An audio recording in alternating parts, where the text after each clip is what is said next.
Hey guys, tonight we're stepping into a world that's, well, a little muddier than usual.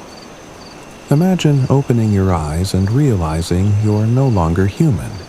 You're lying in a bed of straw, surrounded by warm snorts, soft grunts, and the earthy perfume of hay and soil.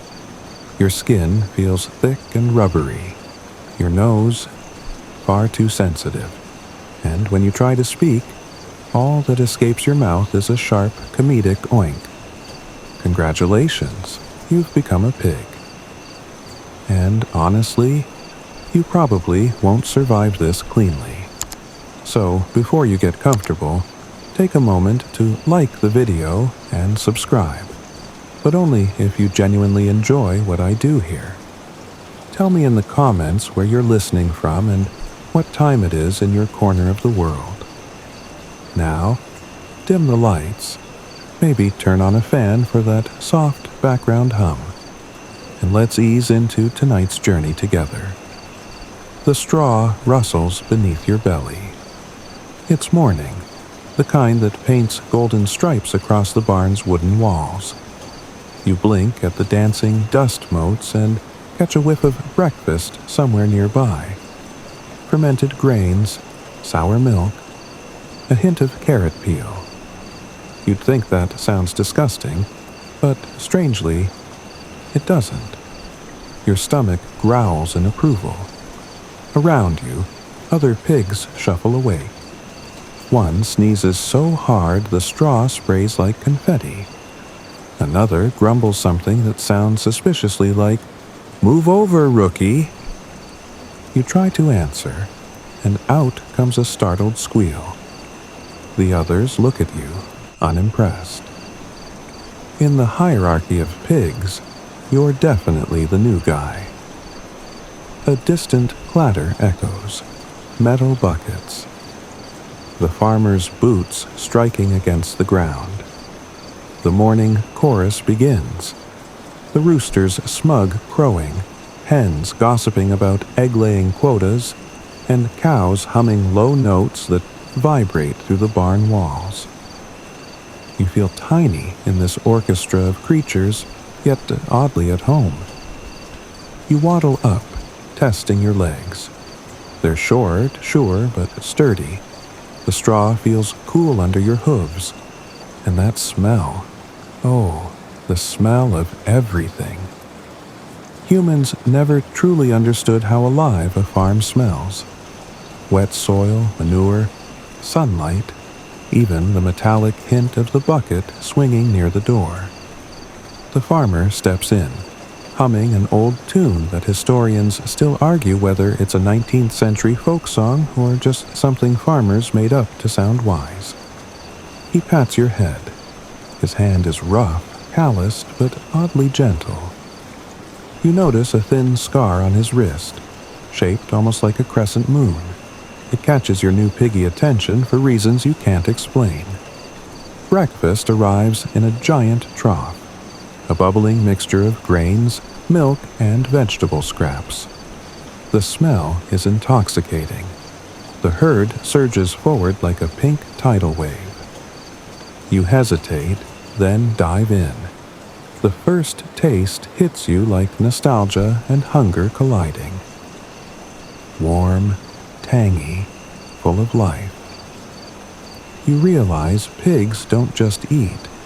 They celebrate every bite. As you munch, you overhear the farmer talking to his son outside. "Pigs are smarter than dogs," he says proudly. "Some say they remember faces for years." The boy laughs, unconvinced. But you know it's true. You feel the weight of memory already forming. The straw, the sunlight, even the rooster's insufferable arrogance, all etching themselves into your mind. That rooster, by the way, is perched on the fence, eyeing you like a philosopher with feathers. "New arrival," he crows. "Welcome to the wheel." The wheel? You grunt, mouth full. The circle of eat, sleep, fatten, repeat. Until, well, you'll see. His tone drips with tragic wisdom, like a retired poet who's seen too much. You'd roll your eyes if pigs could. As the morning unfolds, the barn hums with small dramas. 2 piglets wrestle over a spot of sunlight. The old sow snores like an accordion. A fly lands on your snout, and you try to swat it with your ear, unsuccessfully, of course. Everything feels alive, rhythmic, absurdly peaceful. You wander near the barn door and catch a glimpse of the fields outside. Dew still glitters on the grass. In the distance, a windmill turns lazily, creaking like it's gossiping with the clouds. You've never seen anything so simple and beautiful. A cow in the next pen leans over. "First day?" she asks in a voice that sounds like slow jazz. "Yeah," you say. "Enjoy it. The first days are the sweetest. After that, you start wondering why the stars look like fences." You pretend to understand. The rooster hops closer, lowering his voice. "Did you know," he says, "that in ancient Egypt, pigs were once sacred to the goddess Nut? Farmers kept them as symbols of fertility, until, of course, they decided pigs were unclean and banned them entirely." Typical human inconsistency, you blink. So we went from holy to gross? Exactly. History has terrible taste. The rooster flaps off dramatically, leaving you staring at your reflection in a puddle. Mud clings to your chin, forming what could generously be called a beard. You can't help but chuckle, a deep, contented oink that startles a nearby duck. You explore the barnyard, learning how sunlight feels on thick skin, how each step sinks gently into earth. You notice a butterfly land on your back. For a brief second, everything feels sacred. Not in a grand, religious way, just quietly meaningful. You pause by the fence and watch the farmer's son chase a runaway chicken. The boy laughs so hard he nearly trips, his voice echoing through the valley. And in that moment, you feel something entirely human, a wish to belong, to matter, to understand this strange life you've landed in. The sun climbs higher. The heat thickens, carrying the smell of hay and manure. You flop into the shade beside the trough, belly full, brain heavy with new sensations. A lazy satisfaction settles over you. Then the rooster calls again. "Don't nap too deeply, piglet." The day gets stranger from here. You don't answer.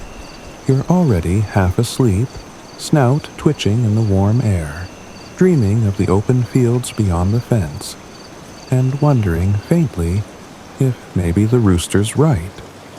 You wake to the sound of chaos.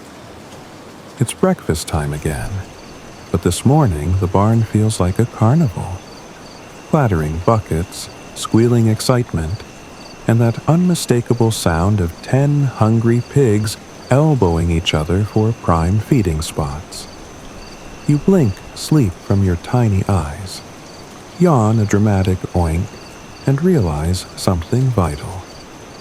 Breakfast here isn't just a meal, it's a full-blown event. The trough overflows with what the farmer lovingly calls slop. You stare at it, a wild concoction of leftovers, potato peels, sour milk, grain mush, and, suspiciously, something that looks like yesterday's pie crust. It's a masterpiece of human recycling. The aroma is strangely comforting, like a bakery and a compost heap had a baby. The older pigs march forward with military precision. One, named Bertha, a pink mountain with an attitude, grunts, "Move, newbie!" No hesitation, or you'll starve. You barely nod before she shoulder checks you into the slop. The crowd erupts into messy enthusiasm. You're splattered, sticky, and a little humiliated. Welcome to breakfast politics. Still, you adapt quickly. You learn the unspoken code. Never hesitate, chew fast, and guard your corner. There's something thrilling about it, almost primal. The way pigs jostle and grunt reminds you of humans in a crowded buffet line at Sunday brunch. Only here, nobody's pretending to be polite. Somewhere behind you, the rooster cackles. Look at you, first day, and already a local you glare through a mouthful of grain. This is barbaric. Exactly, he says proudly. That's the charm. A wave of warmth rolls through the barn as sunlight breaks through the slats. Dust dances in the air like tiny stars. For a moment, everything slows. The sound of chewing fades, replaced by the rhythmic hum of the farm. It's a strangely meditative moment, the kind that could almost make you forget you're standing in a puddle of half-digested vegetables. The farmer leans on the gate, watching. They say pigs are clean animals, he muses aloud. Just misunderstood. His son wrinkles his nose. They smell awful, Dad. Not true, the farmer corrects. They smell like life itself. You'd blush if pigs could. After breakfast, the barn settles into its slow rhythm. Some pigs nap, others gossip.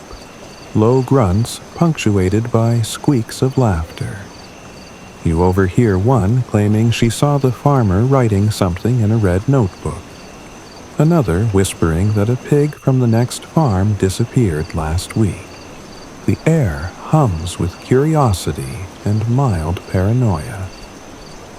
And then you meet him, the rooster philosopher himself. He struts over, chest puffed, feathers shimmering like a disco ball. You're getting the hang of it, he says, but you should know, breakfast isn't just about eating. It's about hierarchy. The order in which we eat determines who we are. You tilt your head. So, it's symbolic? Everything is symbolic, he replies. Except for corn. Corn's just corn. He hops up onto the trough and surveys the scene like a tiny general. Did you know, he begins dramatically, that in ancient Rome, pigs were served at lavish banquets as the centerpiece of wealth? Emperor Domitian once held a feast with 6 different pigs prepared in 6 different ways, because moderation was clearly not invented yet. You oink thoughtfully. 6 pigs for one feast? He nods solemnly. Historians still argue whether it was gluttony or just really bad budgeting. You laugh, a guttural snort that startles a few ducklings. It feels good, almost human again. Later, you venture outside, hooves sinking into soft earth. The morning air smells of hay and wet grass. Chickens peck at invisible treasures while the windmill creaks like an old storyteller. You pass by a cat lounging on the fence post. She gives you a disdainful look, the kind only cats can master. Morning, you say politely. She yawns. Pigs shouldn't talk before noon. Noted, you grunt. You wander further, past the barnyard fence. Beyond lies a world you've only glimpsed. A patchwork of fields, buzzing bees, and faraway trees. You catch sight of the farmer's house, white walls glinting under the sun. A radio drifts through an open window, playing an old tune about love and hard work. It's oddly nostalgic, though you're not sure whose memory it belongs to. yours or the human you once were. A shadow crosses your path. The rooster again. You're thinking too much, he warns. Can pigs think too much? You ask. Oh, yes, he says. That's why most of us avoid it. Thinking leads to questions. Questions lead to fences. You're not sure what he means, but his tone lingers, half joke, half prophecy. By midday, the heat grows thick. The pigs lie sprawled in the shade, bellies rising and falling like pink balloons. You try to nap, but the flies are relentless. One particularly bold fly lands on your ear and hums like it's performing a solo concert. You swat with your tail. Miss. Swat again. Miss. Finally, you flop over dramatically. Fine, you mutter. I surrender. The rooster chuckles from somewhere above. You're getting better at being piggish. Next, you'll be rolling in mud. You smirk. Not likely. Famous last words, he says. As the sun starts to dip, the barnyard glows amber. The day's noise fades into a lazy calm.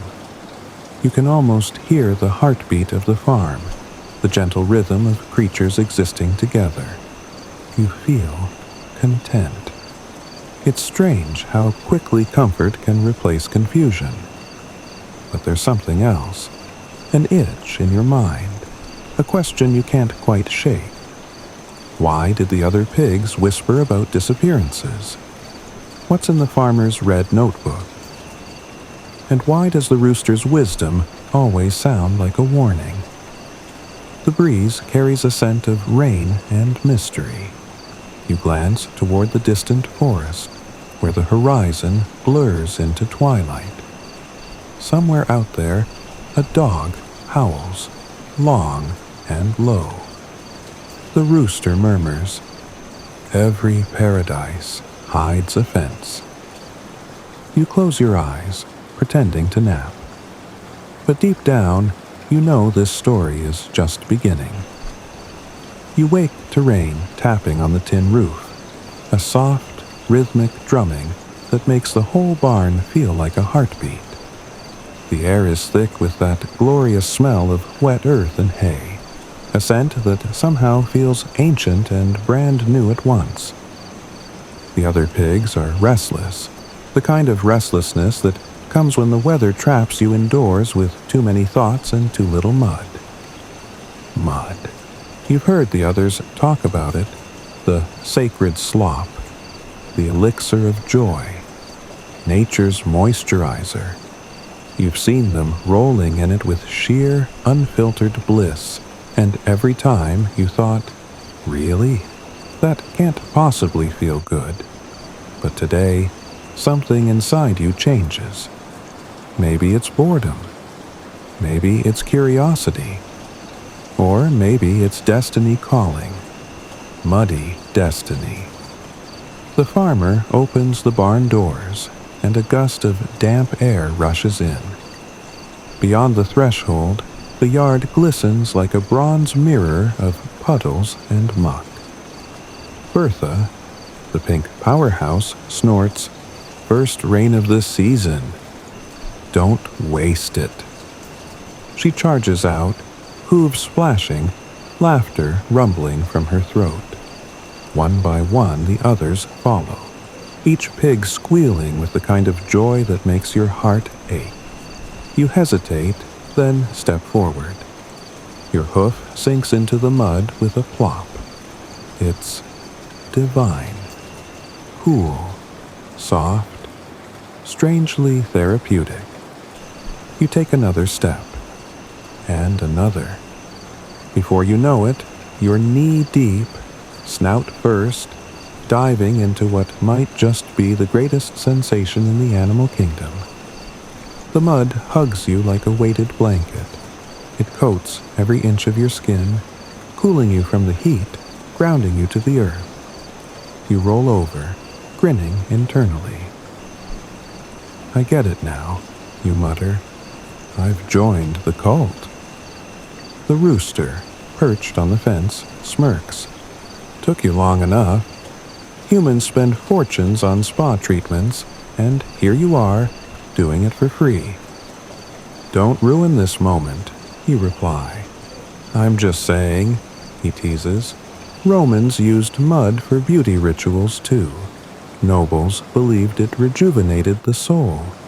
Some even bathed in volcanic ash, claiming it kept them young. Historians still argue whether that worked or just made everyone smell like a wet chimney. You laugh, splashing a little too enthusiastically. A glob of mud hits the rooster square in the wing. He gasps like you've committed blasphemy. Uncalled for. You were asking for it. I'm a philosopher, not a target. Same thing, you shout, diving under the muck again. When you resurface, Bertha is floating lazily in a shallow puddle. You're a natural, she says. I feel reborn, you reply, rolling onto your side, like a new species of swamp deity. Don't get cocky, she warns. Mud gives, but mud takes. You'll learn that soon enough. You want to ask what she means, but she's already closed her eyes, humming some old pig lullaby that sounds suspiciously like a jazz tune. The rain thickens, turning the sky a deep gray. You notice patterns forming in the puddles, circles within circles like ripples on an ancient pond. It feels symbolic. Everything does lately. Maybe the rooster's philosophy is starting to rub off on you. You glance toward the forest beyond the field. The rain veils it, but for a split second, you swear you see movement. Something large and dark, watching. You blink. Gone. Probably just a shadow, you tell yourself, or a very existential cow. The farmer appears near the barn with a tarp, covering something in the wagon.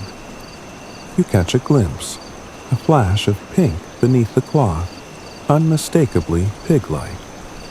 A shiver runs down your spine. When he notices you watching, he smiles, too quickly, too kindly. Then he tips his hat and walks away.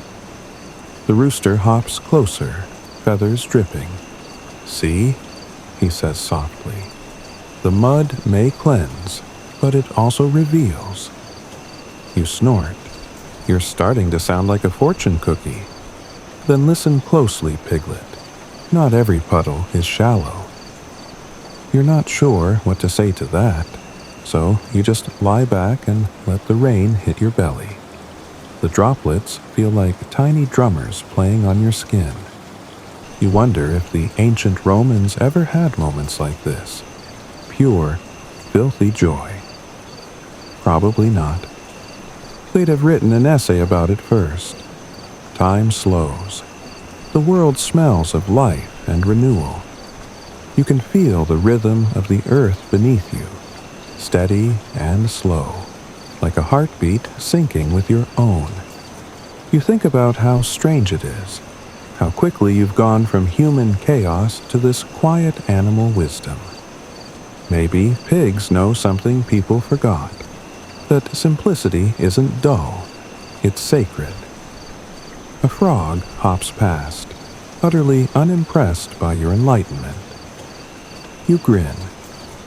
Hey, philosopher bird, you call out. Maybe the secret to happiness is just mud. The rooster tilts his head. And maybe happiness is realizing you were never too clean to begin with. You let that sink in as the rain softens. The air grows warm again, the puddles glistening under weak sunlight. One by one, the pigs begin to wander back inside, their pink skin turned earthen brown. You linger a moment longer. savoring the smell of wet soil. When you finally trudge back toward the barn, you feel lighter, like the mud washed away something invisible. The rooster watches you go, muttering, "Another one baptized." You pause at the threshold, looking back at the field. The puddles are calm now, reflecting the gray sky like mirrors, and in one of them, for just a heartbeat, you see your own reflection. Not a pig, not a human, but something between. Something ancient, patient, and strangely wise. Then the wind shifts, breaking the image apart. You sigh, step inside, and flop into the straw, dripping mud everywhere. The other pigs grumble, but you're too content to care. The rooster's words echo softly in your head. Not every puddle is shallow. You fall asleep with that thought, wondering what else this muddy world has yet to reveal. When you wake, the rain has stopped. The world smells fresh, scrubbed clean, like the sky just took a long bath and left its towel hanging over the horizon. Morning sunlight spills into the barn through thin cracks in the wooden walls, and for the first time you notice the rhythm of life here, quiet, patterned, endlessly repeating. You stretch and yawn, which as a pig sounds more like a sneeze with ambition. The other pigs are already up, snorting softly, gossiping over breakfast as if nothing extraordinary ever happens. But to your surprise, this morning feels different. There's a strange tension humming in the air, like a secret everyone else already knows. Bertha nudges you. "You sleep heavy," she says. "You miss the news." "What news?" You grunt, still groggy.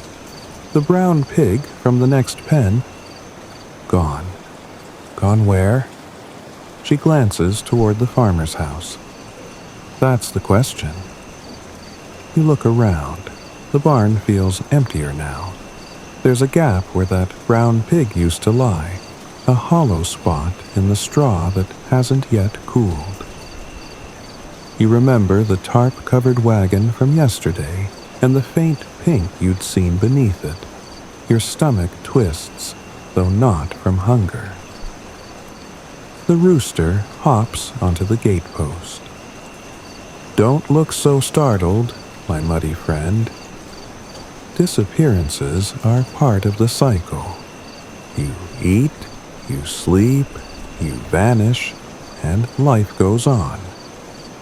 It's called farm philosophy." "Philosophy?" you snap. "That sounds like denial wrapped in poetry." He smirks. "Same thing, most of the time." The other pigs go quiet as the farmer enters. He moves slower today, his face thoughtful, almost solemn.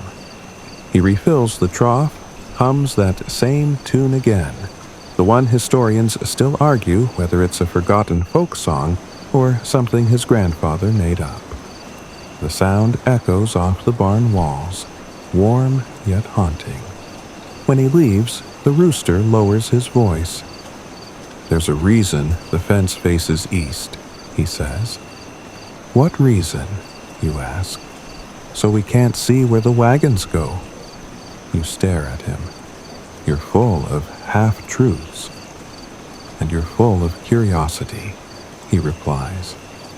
"One of us will outlive the other."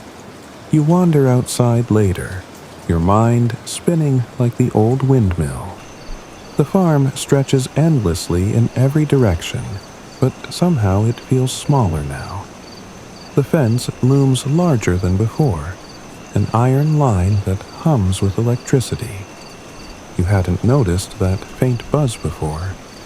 You touch it once, lightly, and jerk back as a sharp sting snaps through your leg. You squeal instinctively. The rooster laughs. "Told you. Boundaries bite you." You glare at him. You could have warned me." "I just did," he says with mock sincerity. The afternoon rolls by lazily.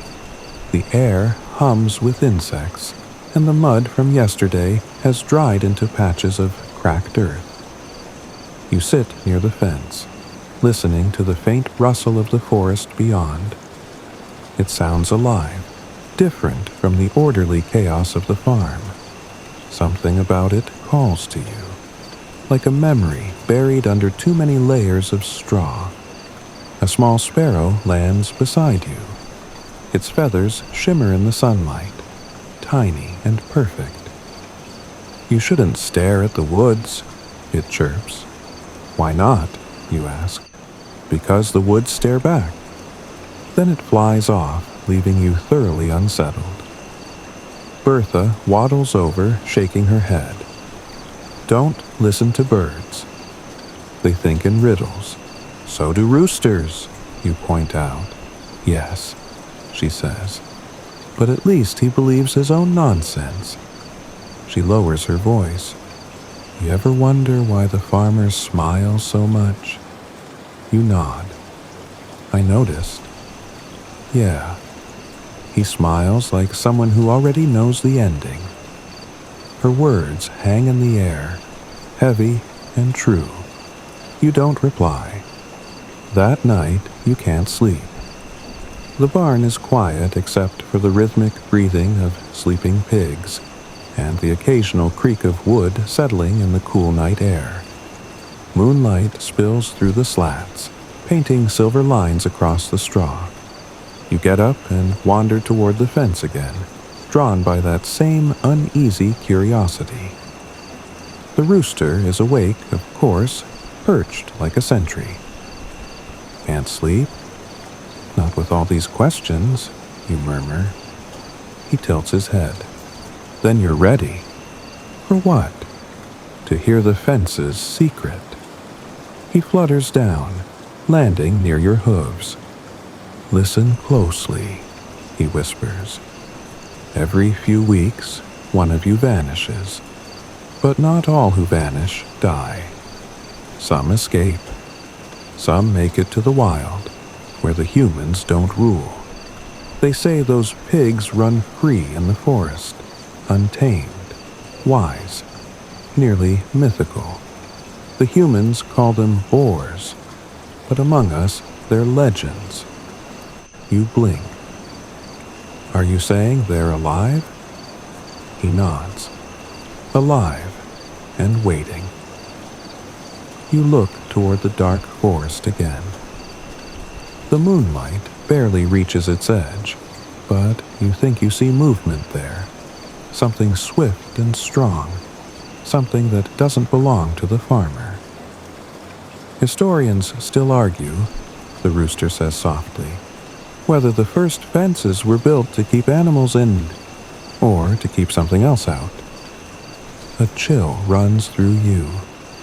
You whisper, "And which do you believe?" He smiles faintly. "I believe in open gates." You stand there for a long time, listening to the wind rattle the wire. Somewhere beyond, a faint sound echoes. A deep grunt, wild and free. The air tastes different now, sharper, alive with possibilities. You turn back toward the barn, heart pounding. For the first time since waking up as a pig, you feel something dangerous stirring inside you. Not fear, not confusion, but defiance. Maybe Bertha's right. The farmer smiles because he knows the ending. But maybe the story isn't finished yet. Maybe the mud, the fence, and the whispers are all part of something larger. Something you're meant to break. You glance once more toward the forest. The darkness seems to pulse with promise. The rooster flaps his wings softly and murmurs, "Careful, piglet." Curiosity built the fence, but courage breaks it. You don't answer. You just watch the horizon, waiting for dawn. You wake to the sweet scent of fermentation and damp straw. The air carries a tangy note that makes your snout twitch. Today's breakfast is fermented corn mash. You grunt with approval. Pigs were domesticated thousands of years ago, and since then, humans have been finding creative ways to feed you all sorts of leftovers. Fun fact, in ancient China, pigs were the first animals to be penned close to human homes. They were like the original garbage disposal units, adorable, pink, and slightly judgmental. You, however, are no ordinary pig. You take your breakfast with a side of reflection and a sprinkle of mischief. You waddle to the trough, shove your snout deep into the mush, and the world narrows to flavor. Sour, sweet, earthy. You close your eyes. The morning light filters through wooden slats, striping your back like a prisoner's uniform. There's something oddly meditative about the rhythm of feeding. Snuffle, chew, breathe, repeat. It's your form of morning yoga, minus the incense and overpriced leggings. After eating, you saunter toward the mud pit. It's waiting for you like an old friend. Warm, familiar, unapologetically messy. You step in, one hoof at a time, feeling the cool suction around your ankles. Historians still argue whether pigs originally rolled in mud for temperature regulation or parasite control, but you know the real reason. It feels amazing. Humans bathe in milk and honey. You prefer the spa of the earth. A dragonfly buzzes near your ear, glinting turquoise in the sunlight. You flick it away with your tail, a lazy movement that stirs the surface of the mud. Ripples form, expanding outward, perfect concentric circles disturbed only by the occasional bubble of trapped air. The sound it makes, a soft blorp, is the soundtrack of your kingdom. Nearby, a hen hops along the fence, pecking at invisible treasures. You regard her with regal indifference. Chickens are drama queens of the barnyard, always clucking about someone's business. You, however, have more profound matters to ponder, like whether mud can absorb emotions. You press your body deeper into it, half submerged now, your heartbeat syncing with the pulse of the earth. Suddenly, a breeze stirs the trees. You catch a faint melody from the farmer's radio, a nostalgic tune from the 1970s.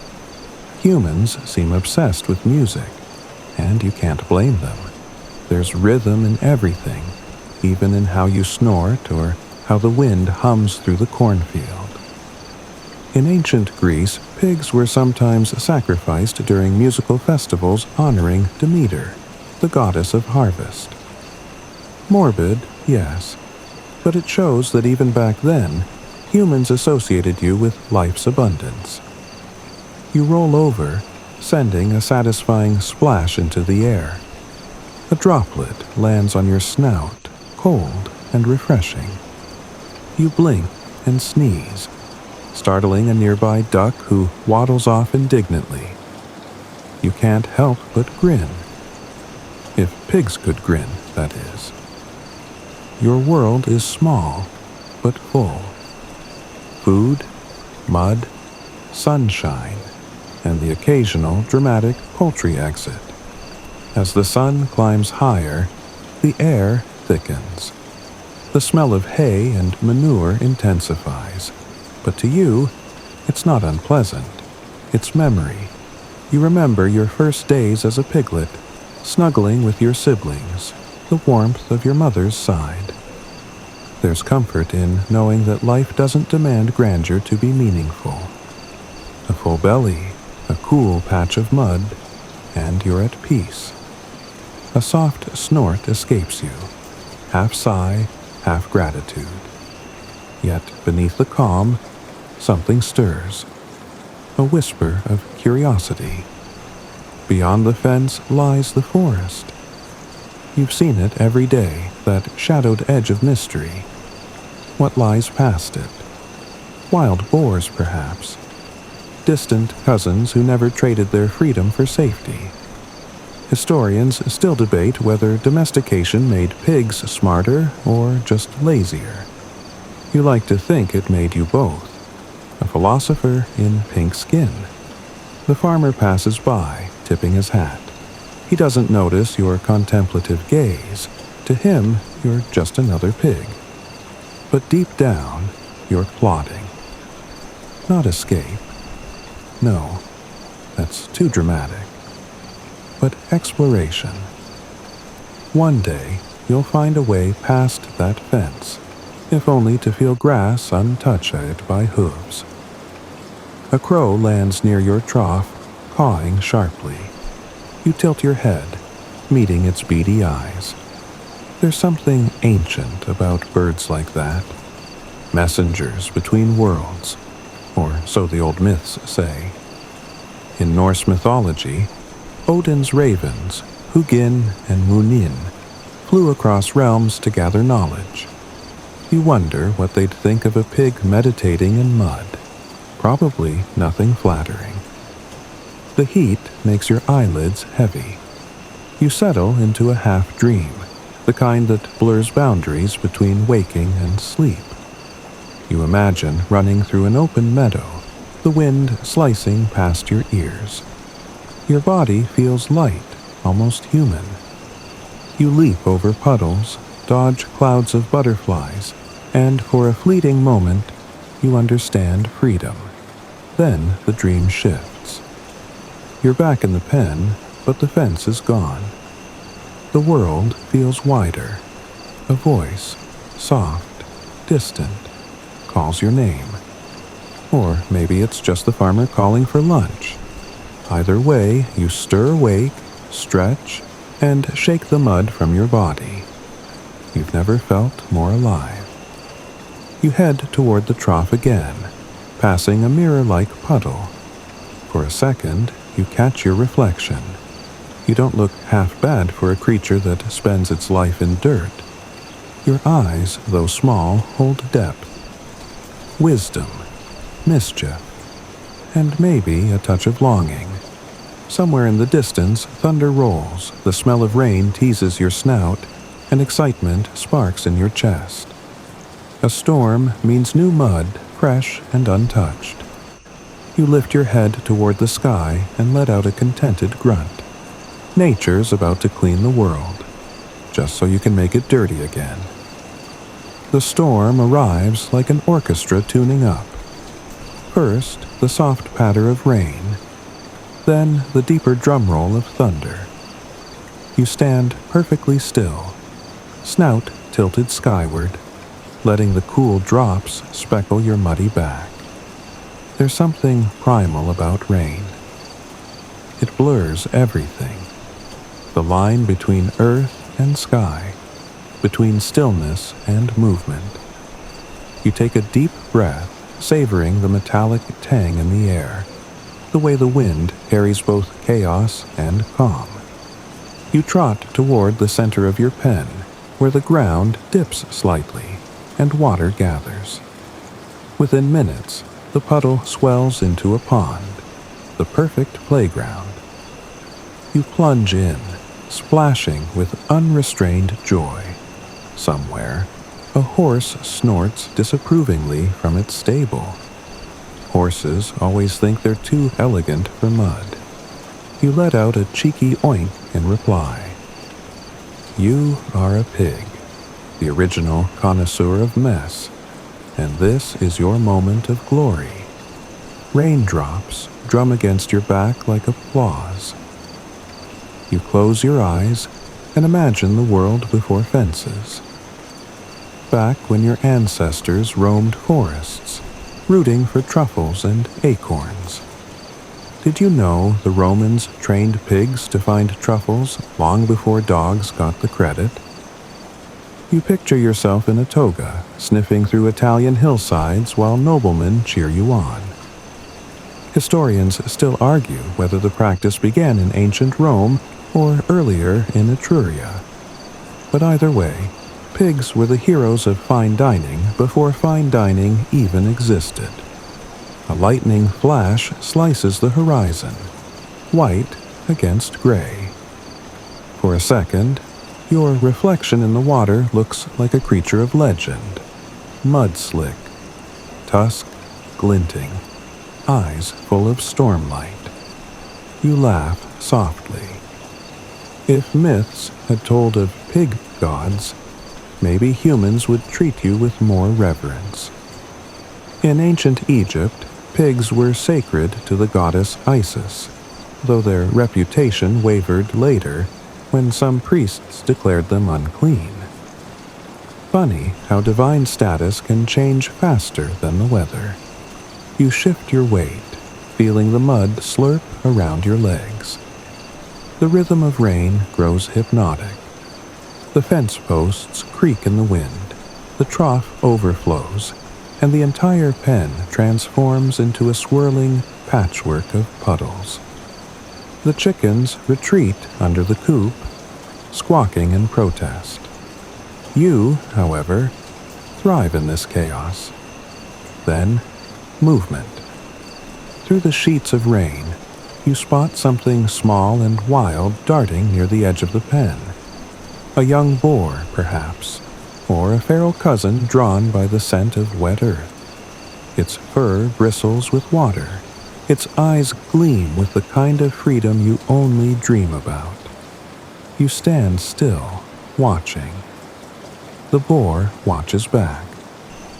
For a long moment, there's nothing but the sound of rain and your shared breath. You wonder what it's like on the other side. No fences, no feeding schedule, no human hands. Just instinct and hunger, danger and discovery. The boar snorts, shakes itself, and disappears into the forest. The moment passes, but a seed of restlessness remains inside you. As the storm softens, the farmer appears, a raincoat flapping around his knees. He mutters something about pigs and rain as he checks the gate. You shuffle toward him, feigning innocence. He chuckles, scratches your head, and calls you good girl. You lean into his touch. His hand smells of hay and rainwater, a strangely comforting combination. Humans, for all their flaws, have a knack for affection. Still, when he leaves, you watch the direction the wild boar vanished. The forest looms, dark and endless. You imagine the world beyond. Rivers that glisten under moonlight. Trees heavy with fruit. The songs of unseen creatures. You promise yourself one day you'll see it. The rain fades to a drizzle. Steam rises from the ground as sunlight pierces the clouds. You shake yourself off, sending droplets flying. The air feels cleaner, sharper. A rainbow arcs across the sky, its reflection shimmering in the largest puddle. You step toward it, mesmerized. There's an old Celtic belief that rainbows are bridges between worlds.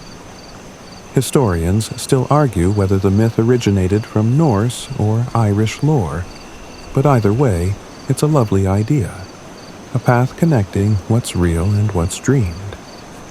You stand at the edge of the puddle, watching your reflection blend with the colors. Maybe this is your bridge, your moment between what you are and what you could be. A frog hops beside you, plopping into the water with a satisfied glub. You laugh softly. Guess it's a full house? You mumble to no one. The frog doesn't mind.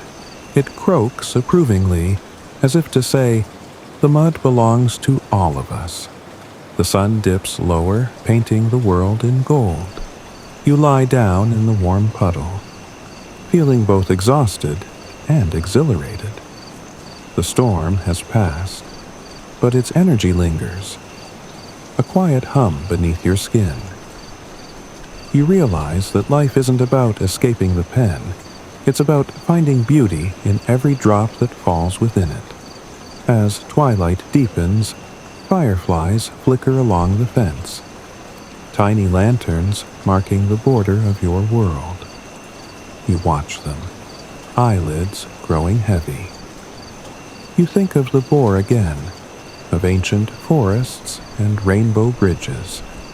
Maybe freedom isn't a place, but a feeling. A brief, perfect moment when you stop wishing to be somewhere else. You sigh, long and content. The mud cradles you. The night wraps around you, and for the first time you feel like the world outside the fence might not be that far away after all. Morning finds you still nestled in your puddle, half buried and fully content. A mist clings to the farm, turning everything silvery and soft. The roosters crow in the distance, a sound that feels both triumphant and annoying, depending on your mood. You blink blearily and stretch, mud cracking like dried paint on your sides. A new day hums to life around you, but this one feels different. Something inside you stirs, subtle but insistent, like a whisper carried on the fog. You rise and wander to the fence. Beyond it, the forest waits, silent and green. Steam rising off the leaves where last night's rain still lingers. You've stared at it countless times, yet today it feels closer, as though it's calling. You press your snout against the wooden post and inhale. The scent of moss, pine, and wild mushrooms floods your senses. It's intoxicating. The farmer appears soon after, whistling as he scatters feed. You trot over dutifully, but your eyes keep drifting toward the trees. He doesn't notice. Humans rarely do when routine claims their thoughts. He talks to himself about prices, fences, and weather forecasts while you chew absent-mindedly on grain. Historically speaking, humans and pigs have always had this strange partnership, affection mixed with practicality. Archaeologists found evidence in Turkey showing that pigs were among the first animals humans domesticated, nearly 9,000 years ago. You imagine that first pig-human duo, a caveman with bad hair and a pig with better instincts. Probably a relationship based on scraps and trust. Historians still argue whether that bond was born from necessity or companionship. You finish eating and wander off, leaving the other pigs to squabble over leftovers. The air hums with quiet purpose.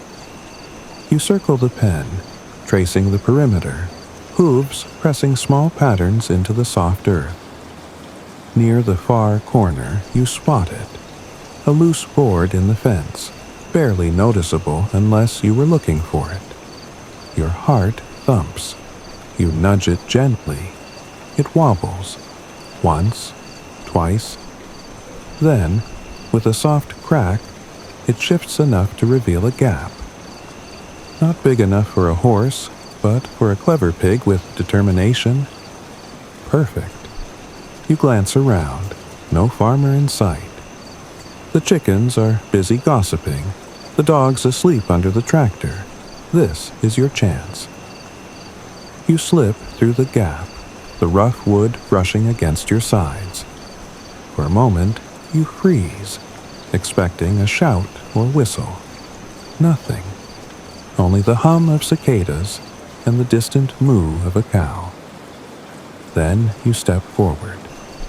One hoof, then another, and you're outside.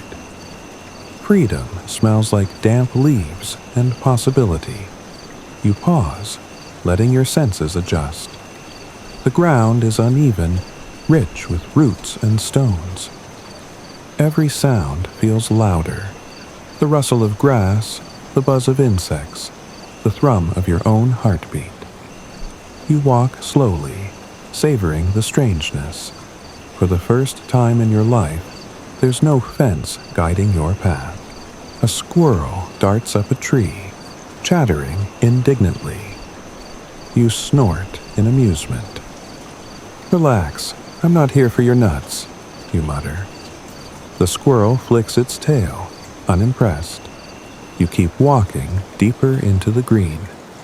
The light filters through leaves, dappling your back with shifting gold. Soon, you reach a stream, thin, clear, and sparkling like liquid glass. You lower your snout and drink. The water is crisp, almost electric.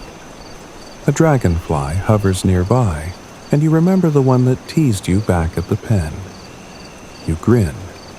Guess I'm part of your world now. You follow the stream, noticing tracks in the mud.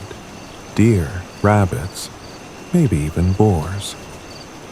A faint thrill runs through you. These are your wild cousins, the ones who never knew fences.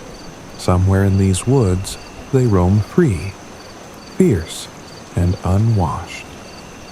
You wonder if they'd recognize you as kin or scoff at your barnyard polish. Then, as if on cue, you hear a grunt, not far ahead. You freeze, ears twitching. The sound comes again, deeper this time, echoing through the trees. You move cautiously toward it, heart racing. In a clearing, you see them. A small group of wild boars, dark-coated and sturdy. They're foraging, snouts buried in the earth. One of them, massive, scarred, eyes sharp as flint, raises his head and stares right at you. Silence falls. You step forward, then stop. The boar huffs, taking your measure. For a moment, you feel every inch of difference between you. His rough freedom against your pampered softness. You bow your head slightly, a pig's version of respect. He grunts once, short and approving, then returns to his digging. Just like that, you're accepted, or at least tolerated. You watch them for a while, studying their rhythm. They move like shadows, purposeful and alert. When one finds a patch of roots, the others join without fuss. No pens, no troughs, no schedules, just instinct and cooperation. You feel something loosen in your chest, a realization that life can exist in endless variations. But as the sun climbs higher, you start to feel the pull of home. The farmer's gentle voice, the predictable comfort of your pen. You know you can't stay here forever. You're wild enough to wonder, but not enough to abandon warmth. Before you leave, you glance back at the boar. He looks up once more, as if he knows. Maybe he does. You grunt a soft farewell and turn toward the farm, following the faint scent of hay and familiarity. By the time you squeeze back through the gap, the sky is painted with afternoon gold. You're muddy, tired, and inexplicably proud.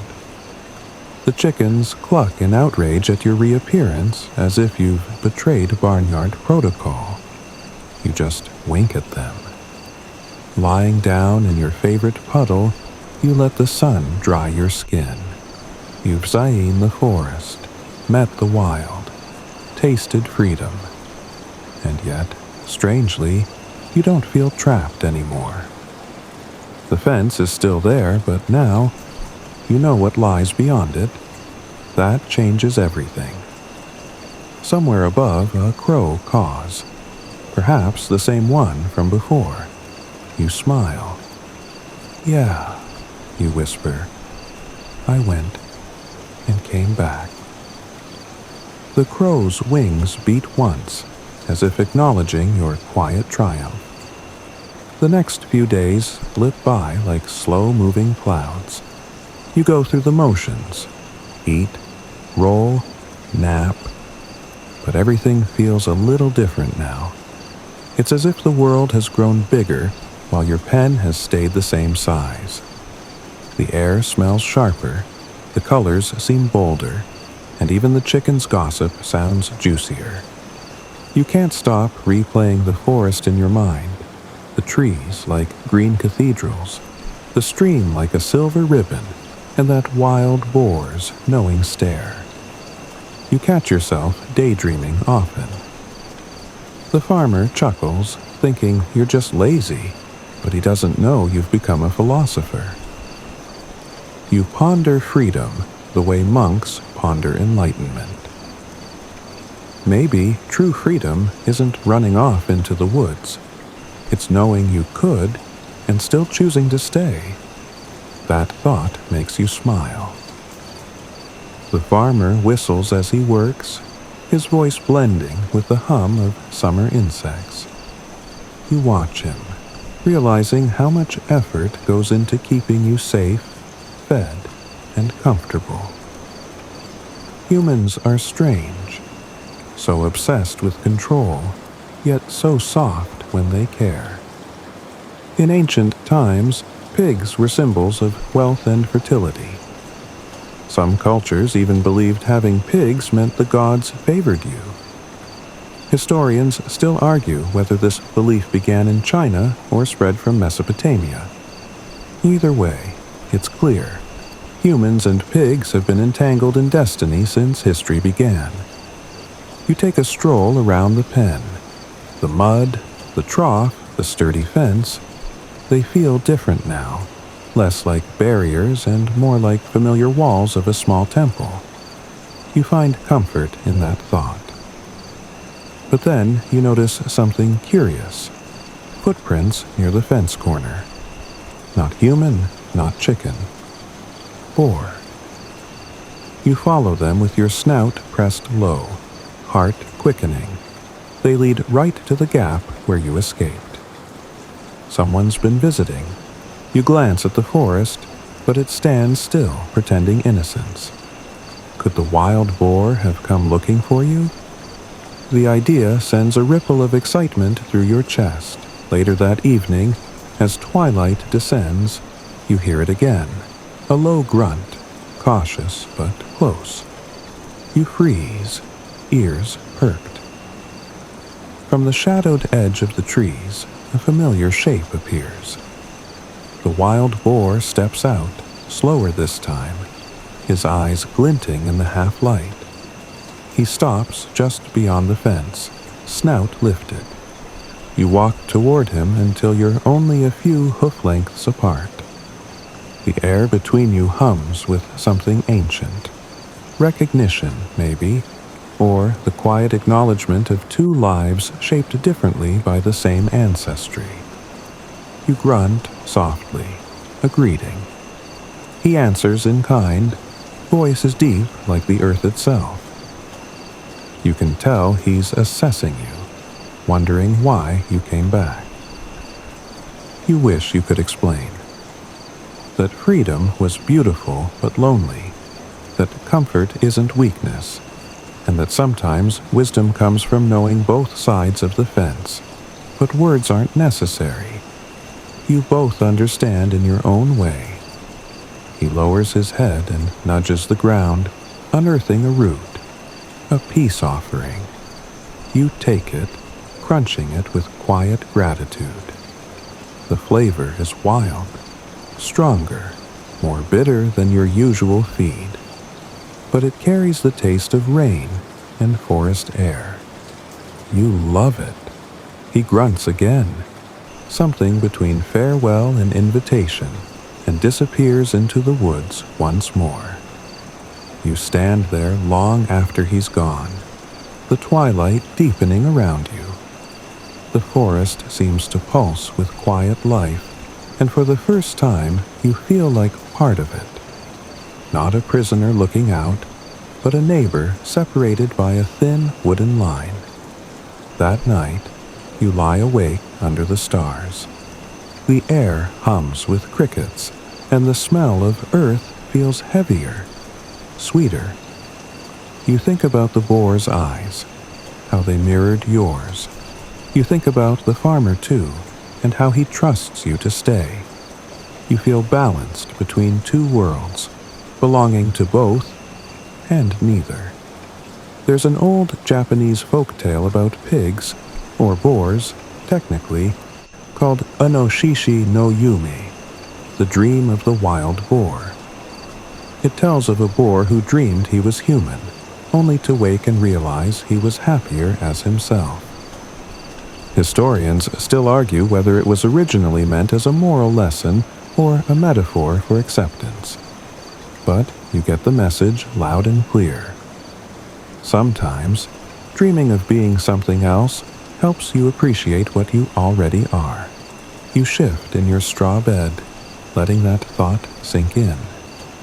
The farmer's lantern glows faintly from the house, a warm dot in the distance. You imagine him sipping tea, unaware that his favorite pig has become a philosopher of fences and freedom. A breeze drifts through the pen, carrying faint forest scents, moss, dew, and a hint of that wild root the boar shared. You smile, closing your eyes. The world feels perfectly balanced tonight. The forest breathes, the farm hums, and you, once just a pig, are something more. You dream of walking through a field under moonlight, your hooves barely touching the ground. The wild boar is there, pacing beside you in silence. Neither of you speaks. You don't need to. The stars above flicker like old friends, and the night folds around you like a blanket. When you wake, dawn is just a whisper. You roll onto your side and sigh deeply. You don't rush to eat or explore. You just exist, breathing, thinking, feeling. Maybe that's what life is, finding peace between what's wild and what's known. You chuckle softly. Philosopher pig, you murmur, amused by your own melodrama. Still, it fits. You've traveled beyond fences and returned with wisdom. Not bad for an animal humans once called simple. Morning dew glitters on the grass like tiny glass pearls, and the air hums with gentle energy. You rise slowly, joints creaking just a bit. Mud baths are great for the soul, but they don't do much for your back. The farm stirs around you. Hens gossip in frantic bursts, the dog yawns dramatically, and the farmer hums a tune that's older than his boots. It's another ordinary morning, except it isn't. You feel different. Maybe it's the way the sunlight feels warmer today, or how your reflection in the puddle looks a little wiser. Whatever it is, and it's subtle but undeniable. You stretch, shake the sleep from your ears, and wander toward the fence, drawn by habit and curiosity. The forest beyond looks the same as always, serene, shadowy, but now it holds a secret connection, like a friend who knows your story. You remember the wild boar's visit last night, the way he watched you, the silent understanding that passed between you. He was freedom made flesh, yet he saw something in you worth acknowledging. You chuckle. Guess I'm kind of legendary now, you whisper to yourself. As the morning unfolds, you watch the farmer busy himself with repairs. He finally notices the loose board in your fence and frowns. You hold your breath. He kneels, muttering to himself, and nails it back in place. You'd think you'd feel trapped again, but surprisingly, you don't. Knowing there's a world beyond those boards is enough. The farmer pauses to pat your head. "You're a smart one," he says softly, and for a second you wonder if he knows more than he lets on. Maybe he saw the tracks by the fence. Maybe he just understands the need for small adventures. You oink gently, and he smiles. "Yeah, I thought so," he says before walking off. You glance down at the newly repaired fence. Solid, neat, final. You sigh, but it's not sadness, it's gratitude. You had your taste of the wild, and now the safety of home feels like a choice rather than a cage. To pass time, you explore the pen's forgotten corners. You find an old trough half buried in mud and a rusted horseshoe lying nearby. Humans say horseshoes bring luck, but this one seems content just being old and useless. You nudge it anyway, half hoping it'll grant you something. A wish, maybe. "All right, magic shoe," you mumble. "If you're listening, send me another adventure." Preferably one that doesn't involve fences or nails. The universe must have a sense of humor because that afternoon, adventure finds you again. A faint rumble stirs in the distance. Not thunder this time, but wheels. A truck approaches. The farmer wipes his hands and heads toward the gate. You watch as two strangers step out. One tall, one short, both wearing wide hats. They talk in low voices, gesturing toward the barn, the pasture, and finally toward you. You stiffen. Their gaze lingers a moment too long. Something about it makes your stomach twist. You inch closer, pretending to munch grass while eavesdropping. You can't understand every word, but phrases float through the air like ominous crumbs. Market, wait, good condition. Your heart drops. You've heard whispers about the market. The chickens gossip about it often, spinning tales of trucks, cages, and vanishing friends. You'd always brushed it off as barnyard melodrama, but now the farmer seems hesitant. He shakes his head at first, then looks toward you. You meet his eyes and sense a flicker of guilt there. He sighs. You can almost hear the internal debate, profit versus attachment. Finally, he waves the men off. They nod politely and drive away, tires crunching down the dirt road. You exhale, realizing you've been holding your breath. Relief washes over you, warm and dizzying.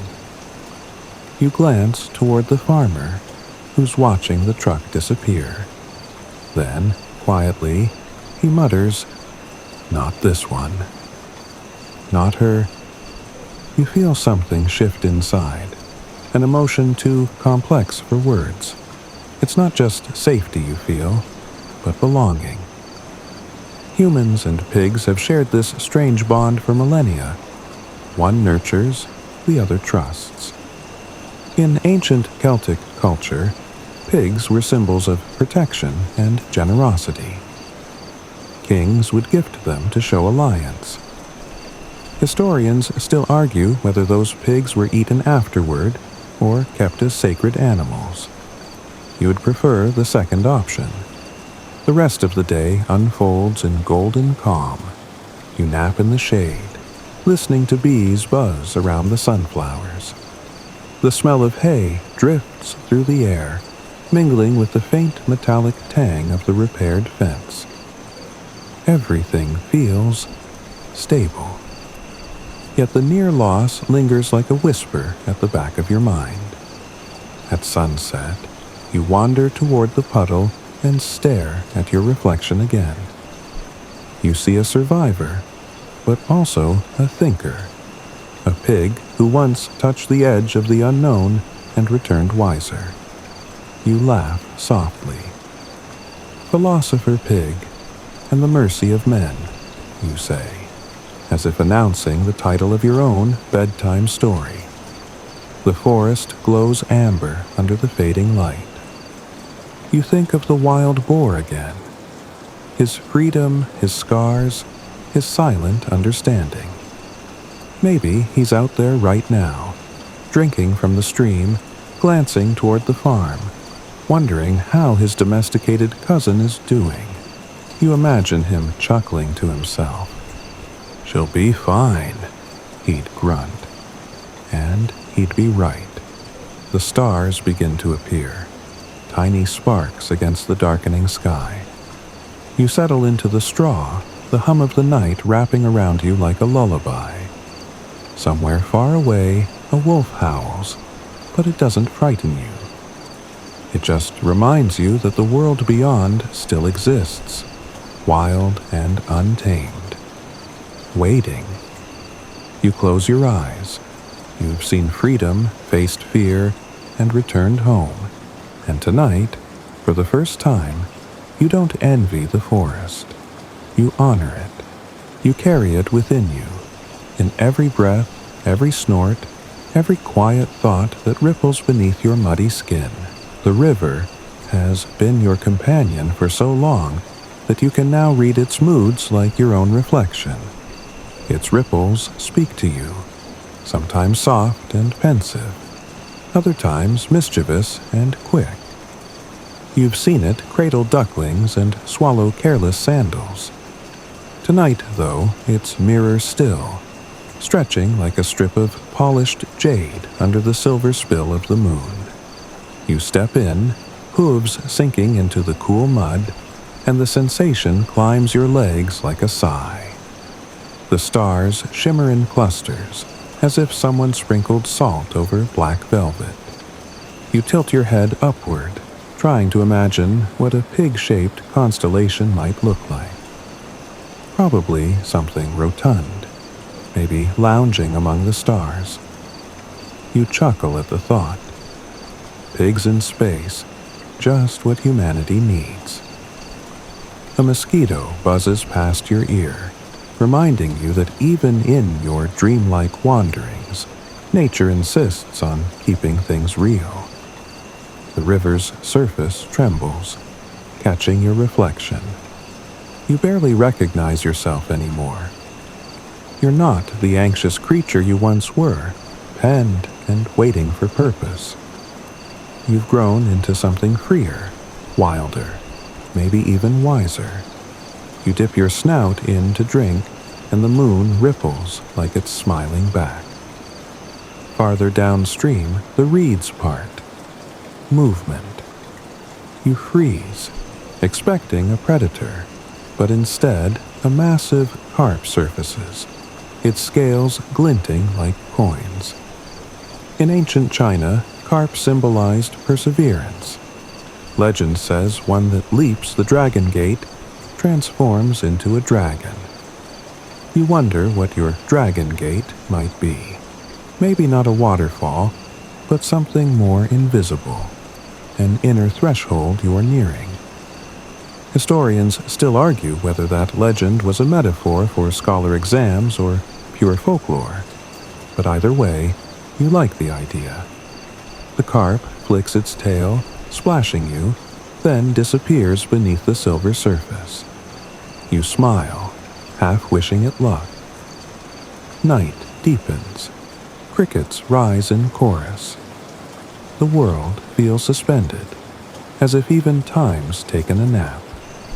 You wade out, droplets sliding down your body, and flop onto the soft grass. The earth is still warm from the day. Fireflies drift above you. Tiny lanterns carrying secret gossip from the forest. One lands on your snout, blinking a code you'll never understand but enjoy pretending to. Somewhere beyond the hills, a temple bell tolls once. You've heard villagers say such bells purify wandering souls. Whether that's true or not, it sends a calm pulse through you. Maybe purification is just another word for acceptance. You're not trying to escape being a pig anymore, you are simply being. And it's enough. As you lie there, a thought ambles lazily across your mind. Humans have spent centuries pondering reincarnation. Souls shifting through forms like costumes. Some monks claimed you could come back as anything depending on karma. A king, a tree, or even a pig. Historians still debate whether early Buddhist texts actually promised that, or if it was added later to keep farmers humble. Either way, you think humans overcomplicate it. Maybe all souls are just trying to remember what it feels like to be alive. You stretch, grunt softly, and roll onto your side. The sky stretches endlessly, and you feel something expand inside you too. If existence were a melody, this moment would be the long-held note, neither beginning nor ending, just being. You close your eyes. The hum of insects fades to a lullaby. You imagine floating down the river, carried effortlessly, your body light as a leaf, somewhere far downstream. Maybe you'll meet that carp again. Now, a dragon swirling among clouds. You'll tell it you finally understood the point. Not to climb gates or reach heavens, but to drift. Content, curious, alive. The air cools. Mist creeps in from the water, curling around your hooves. You let it wrap you like a blanket. If dreams had textures, this one would be silk. And as you slip between wakefulness and rest, you feel the pulse of the world. Slow, ancient, patient, beating in time with your own. You are a pig, yes, but you are also a listener, a witness, a small but sacred rhythm in the great, endless song. When morning comes, it doesn't rush in, it tiptoes. Pale sunlight slides between the bamboo, scattering gold dust across your snout. The air smells faintly of damp earth and wild ginger. You blink yourself awake, one lazy eyelid at a time. And for a brief, silly moment, you forget who you are. Then you feel the familiar roundness of your belly, the weight of your ears, and you grin. Ah yes, the enlightened pig returns. You roll to your feet, joints creaking like old wooden doors. Nearby, the river whispers a soft greeting, and the birds are already gossiping about the weather. You trudge toward the water to splash your face, catching sight of your reflection again. The moon's gone, replaced by a brilliant disk of sun, and in that light, your reflection seems somehow proud. A pig who survived storms, escaped pens, made friends with ghosts, and possibly achieved inner peace. You snort. Not bad for livestock. As you drink, a gentle breeze carries with it the sound of chanting. Low, rhythmic, echoing through the valley. You recognize it from before. The monks. Their voices ripple over the hills like waves, wrapping around you in sound. You pause and listen, not with your ears, but with something deeper. It reminds you of an old story once told by a farmer's daughter. You remember her, the one who brought you scraps before you fled the farm. She once whispered that ancient monks believed pigs were symbols of the earth's abundance, connected to cycles of rebirth and fortune. Historians still argue whether that came from Buddhist influence or older fertility cults, but it's a nice thought. You decide to accept it as your personal brand of holiness. You follow the sound, waddling uphill through ferns and roots. The path is steep, and your hooves slip more than once. But you keep going, driven by curiosity, or maybe destiny, or maybe just the smell of steamed buns wafting from somewhere ahead. At the hill's crest, you find the temple, small, ancient, and leaning ever so slightly, like it's bowing to time itself. The gate is carved with swirling clouds and lotus petals, and the incense smoke curls up in thin, sacred spirals. A few monks sweep the courtyard, their robes whispering across the stones. One of them spots you. Instead of shooing you away, he smiles gently. "Ah," he murmurs, as if recognizing you from another life. "Our visitor returns." You don't quite know how to respond, so you grunt politely. The monk chuckles and scatters a handful of rice near your feet. You eat slowly, respectfully. Each grain tastes like sunlight and patience. Inside the temple, the statue of Buddha sits serenely, eyes half closed, palms open. The air hums with devotion. You settle near the doorway, careful not to track mud on the steps. The chanting continues, vibrating through your bones. For a moment, you swear the statue smiles at you. Maybe it does. A bell rings, the monks bow. And you, in your own clumsy way, lower your head too. You're not sure what you're praying for. Maybe nothing. Maybe everything. After the ceremony, the eldest monk kneels beside you. His voice is thin but warm, like worn silk. "Do you know," he says, "in some dynasties, pigs were considered lucky? Families would paint little piglets on New Year scrolls for prosperity."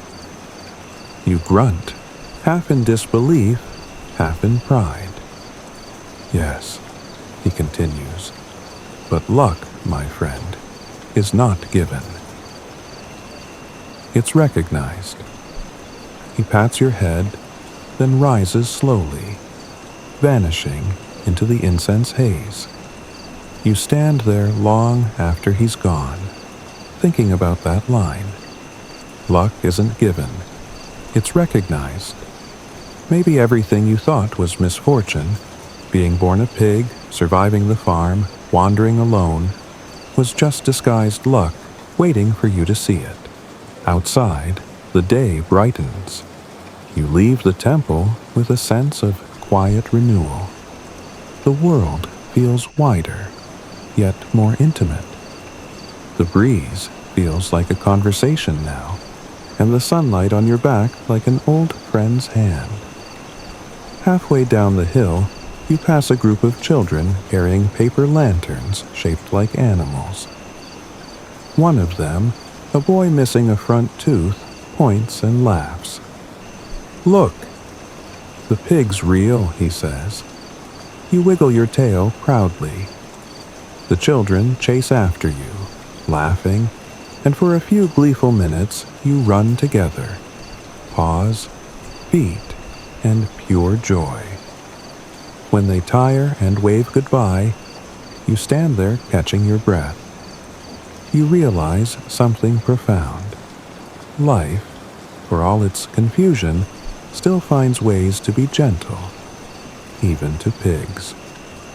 By afternoon, clouds roll in, thick and gray.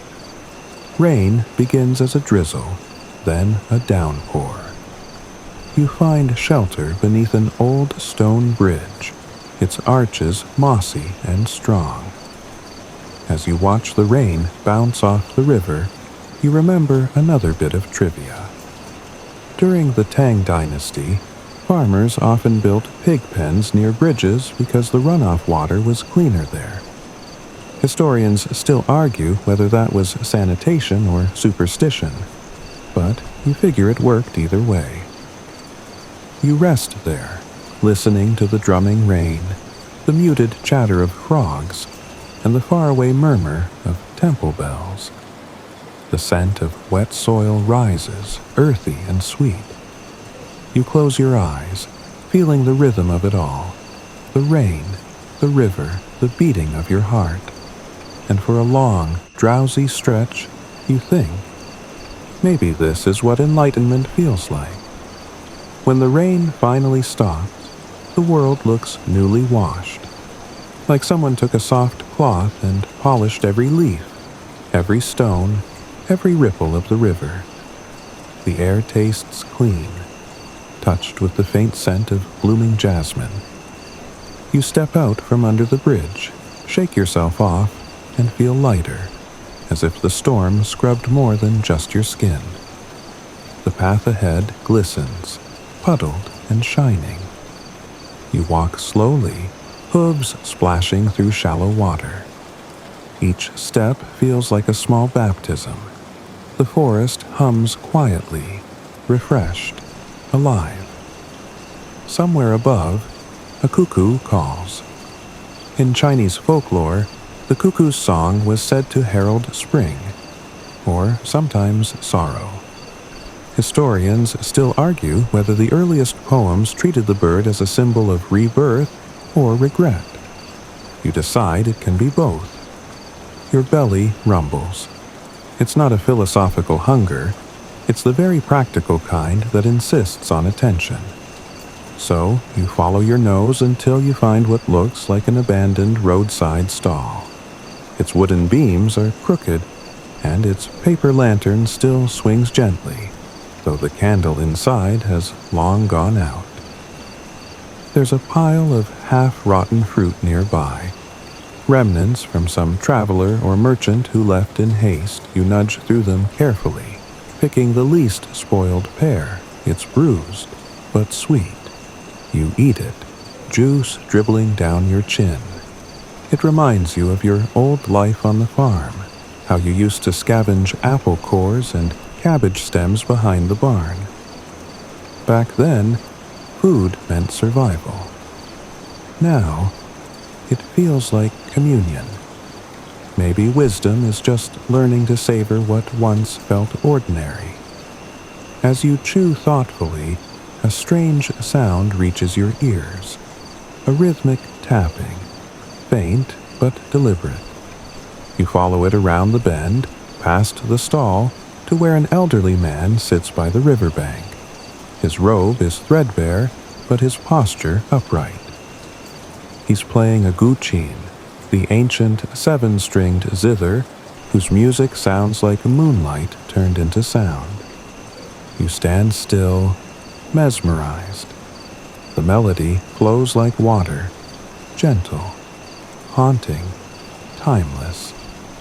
It's said that Confucius himself played the guqin, believing it cultivated virtue. Historians still debate whether his famous compositions were truly his or later tributes written by students. Either way, you can feel what he meant. The way music makes silence more beautiful. The man notices you, but doesn't stop playing. Instead, he smiles faintly and shifts the tune into something playful, almost teasing. You grunt approvingly, a pig's applause, and he chuckles. "Ah," he says softly, an appreciative audience. Rare these days, you sit beside him, the grass cool under your belly. The music carries you both somewhere beyond words. When he finally stops, the silence that follows feels sacred. "Everything that breathes has rhythm," he says, plucking one last note that hums in the air. The world is a great orchestra.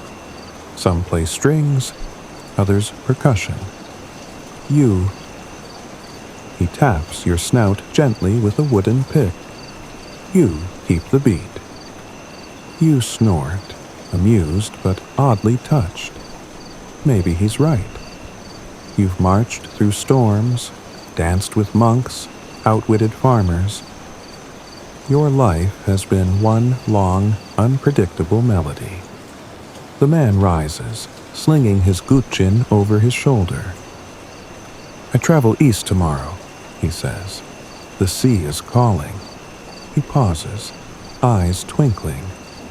If you ever reach it, tell the waves I've sent a song ahead. Then he walks away, his silhouette blending into the pale mist. You stay there for a while, thinking about the sea. You've heard stories, endless water, salt wind, strange birds that never land. For a pig who started in a wooden pen, it sounds almost mythical. And yet, as you gaze down the river, you can't help but feel drawn. You follow the flow again, tracing its curves and eddies. By late afternoon, the landscape begins to open. The bamboo gives way to open fields and patches of reed. The air smells faintly of salt now. You realize the river is broadening, its current stronger, its voice deeper. You must be close to the sea. Along the banks, you spot relics of human life. A rusted anchor, shards of porcelain, an old boat half sunk in mud. The porcelain pieces catch your eye, blue and white, decorated with dragons and clouds. Ming Dynasty, you guess, though historians still argue about whether those patterns were inspired by Persian imports or homegrown Chinese myths. Either way, they're beautiful.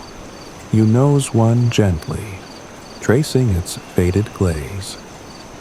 The sun begins to lower, painting everything in amber. The river reflects the sky, like a mirror breaking into gold. You walk until the grass thins into sand, and the scent of salt becomes undeniable. There it is, the sea. It stretches beyond sight, vast, shimmering, alive. Waves tumble and sigh against the shore, endless and eternal. You stand frozen, overwhelmed. For a long moment, you don't move. The world feels impossibly big, and you, impossibly small. Yet there is no fear, only wonder. You step closer, the sand soft beneath your hooves, the wind tugging playfully at your ears. When the first wave reaches you, it's cold but welcoming. You laugh out loud, a full-bodied, delighted snort that startles a flock of seagulls. So this is where the river's been leading all along. From the mud of the farm to the salt of the ocean, every twist, every detour, every narrow escape, all part of the same flow. You feel something loosen in your chest. Maybe destiny isn't a straight path at all. Maybe it's a winding river, and the point isn't to rush downstream, but to enjoy every ripple along the way. You wade in up to your knees and watch the horizon glow orange and pink. The sky melts into the sea until you can't tell which is which. And somewhere in that glowing blur, you think you hear the faintest echo of a guttin string. One last note carried on the wind. The sea has a rhythm unlike anything you've known. It doesn't hum or whisper. It breathes. Each wave that rolls in seems to inhale you, pull you into its chest, then exhale you gently back onto the sand. The smell of salt and kelp fills your lungs, and for the first time in your wandering life, you feel both infinitesimal and infinite. You stand at the edge of the water, watching foam curl around your hooves like lace. A crab scuttles by, waving a claw in defiance. You salute it back, and it disappears into the wet sand, leaving a trail of tiny bubbles. You can't help but laugh. It feels good to be here, alive, ridiculous, and free. The tide rises and falls with patient certainty. Somewhere out there, the same current touches distant shores, lands you'll never see, people you'll never meet. Yet the water binds you all, pig and monk, farmer and fish, in one slow, ancient conversation. You tilt your head and listen. Maybe if you stay quiet long enough, you'll understand the language of the sea. Above you, gulls wheel and cry, their voices sharp and wild. They remind you of an old legend. Sailors once believed gulls were spirits of lost travelers, guiding ships home. Historians still argue whether that story began with Ming sailors or older coastal tribes, but you find comfort in the thought. Maybe every lost soul finds a way to fly home eventually, even if it takes wings you don't yet have. You walk along the shore, leaving a trail of hoof prints that the waves immediately erase. The sea keeps no records. It forgives everything. You think about your own trail, those muddy prints from the farm, the forest, the temple, and realize that memory, like sand, was never meant to hold shape forever. It's the tide of time that smooths it all out. A glint in the surf catches your eye. You wade in and nose through the foam until you find it. A small carved shell, polished smooth by years of tumbling water. On its underside, etched faintly, is a pattern that looks like waves curling into clouds. It reminds you of the porcelain fragments from the riverbank. You tuck it into a fold of wet sand and say, softly, "Thank you." As the sun climbs, the heat grows heavy. You wander inland just far enough to find a patch of tall grass and lie down. The ground vibrates faintly beneath you, the echo of waves rumbling through the earth. You rest your head, eyes half closed, and drift into that space between dream and waking.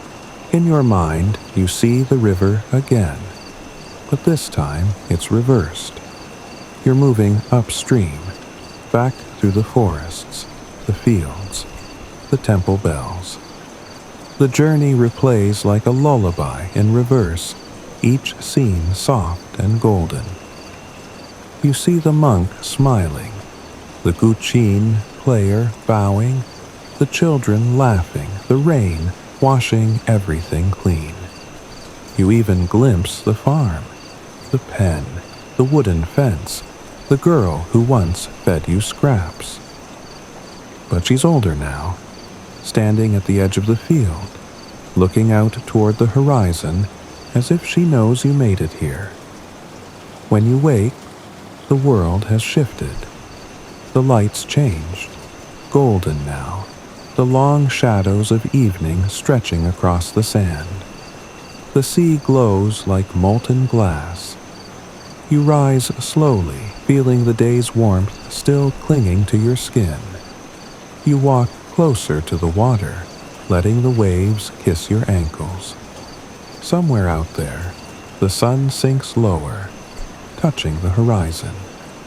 It reminds you of an ancient belief, that the sun set into the ocean each night and rose reborn from it each morning. Historians still argue whether that idea began with early Taoist poets or seafarers mapping celestial cycles. But the symbolism fits your mood perfectly. Endings that are really beginnings, death that's only renewal. You sit in the shallows, the water lapping against your sides. Foam gathers around you like soft white lace. Every muscle in your body begins to unwind. You breathe in salt, breathe out peace. you start humming. Not a tune you know, just a low, steady vibration that feels right. Maybe it's the song the Guccian man sent ahead to the sea, now answering back through you. You keep humming, letting the sound rise and fall with the waves. In the fading light, your reflection wavers.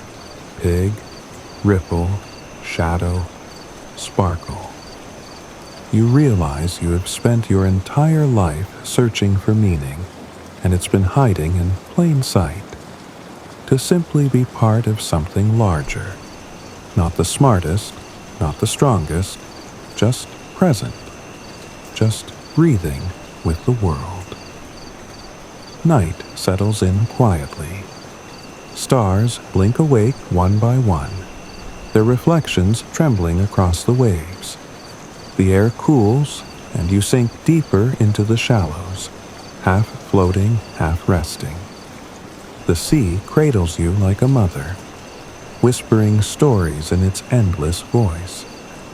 You think you hear laughter in the tide, maybe even applause. The journey's almost over now. You can feel it, but the story still hums, soft and unending. You close your eyes, the last light fades. The stars blur into 1,000 tiny fires, and somewhere above them, perhaps, a pig-shaped constellation snorts in approval. You wake at dawn to the sound of waves kissing the sand. The sea is pale blue now, hushed and shimmering like glass.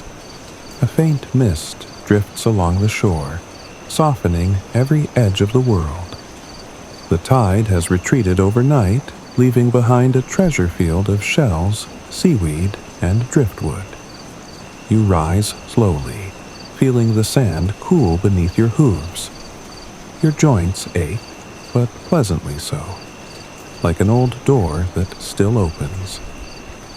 You walk along the waterline, scanning the shore. Tiny crabs skitter away, birds peck through the foam, and in the distance a cluster of fishing boats bobs lazily near the horizon. You imagine the people aboard them, half asleep, faces kissed by the sun, nets heavy with silver-scaled fortune.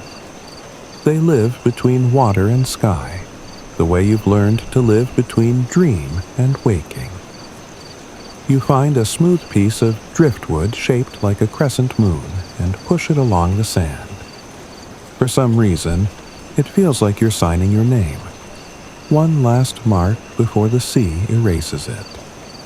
The day unfolds gently. You explore tidal pools that glitter with tiny ecosystems, snails, darting fish, strands of bright green algae. You watch a starfish cling to a rock and think of the Tang poet Li Bai, who once compared human souls to drifting stars that fall into the sea. Historians still argue whether he meant literal reincarnation or poetic surrender. But you like the imagery. Maybe you're a drifting star too, fallen softly into this body, this beach, this moment. The horizon stretches endlessly, but you're no longer curious about what lies beyond.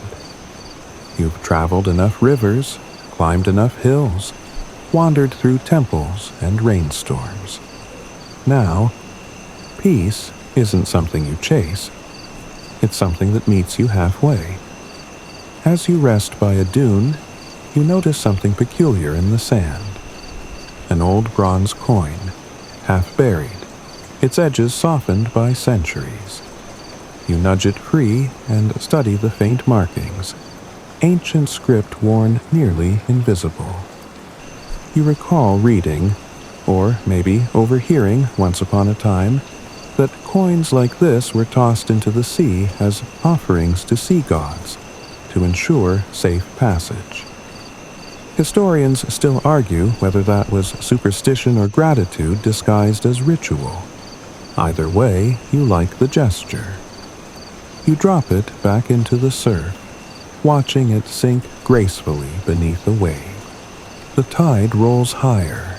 The sky brightens into a pale gold so pure it almost hums. A warm breeze carries the scent of salt and wildflowers, a strange but perfect combination.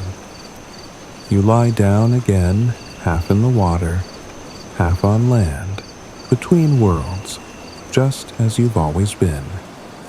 And, for the first time, you understand something simple yet immense. Every creature, every river, every grain of sand belongs to the same breath. The sea inhales, the earth exhales, and everything in between dances quietly to that rhythm. You, the pig who once longed for meaning, are not outside of it. You are the rhythm. You smile. Maybe enlightenment isn't found on mountaintops or in temples. It's found here, in the soft pulse of existence. As you rest, the world softens around you. The waves murmur secrets you don't need to translate. The sand molds gently around your body. The sunlight warms your back. You're not tired anymore, just calm, complete. And as the tide inches closer, wrapping you in its cool embrace, you feel yourself beginning to drift. Not away, but inward. The sea hums, the sky breathes, and your heartbeat syncs with both. The sea fades into a soft, endless hush.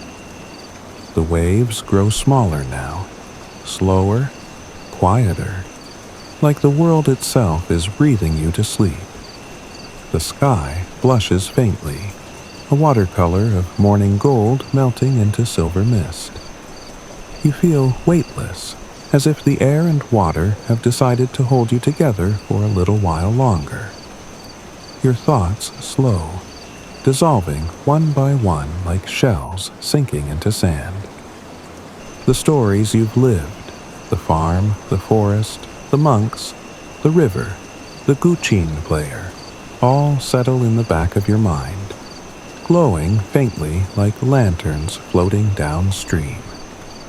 They're still there, but softer now, folded into peace. The sea whispers a lullaby you almost recognize. Its rhythm is the same one that's always been there, the heartbeat beneath the world. You breathe in its sound, gentle and endless. You realize that every breath you take is borrowed from the same ocean, the same sky, the same timeless cycle that holds everything. Your body grows warm and heavy. Your eyes drift closed. The sound of the tide becomes the sound of sleep itself. Slow, even, familiar. Somewhere far away, a bell rings once, clear and hollow. Maybe it's from the temple on the hill. Maybe it's from inside your memory. Either way, it fades slowly, lovingly, until there's only silence. You are safe. You are home. You are part of everything, and everything holds you gently. So, rest now, little dreamer. Let the sea keep your story. Let the waves smooth away the last traces of your journey. Drift and drift and drift until all that's left is calm. Sweet dreams.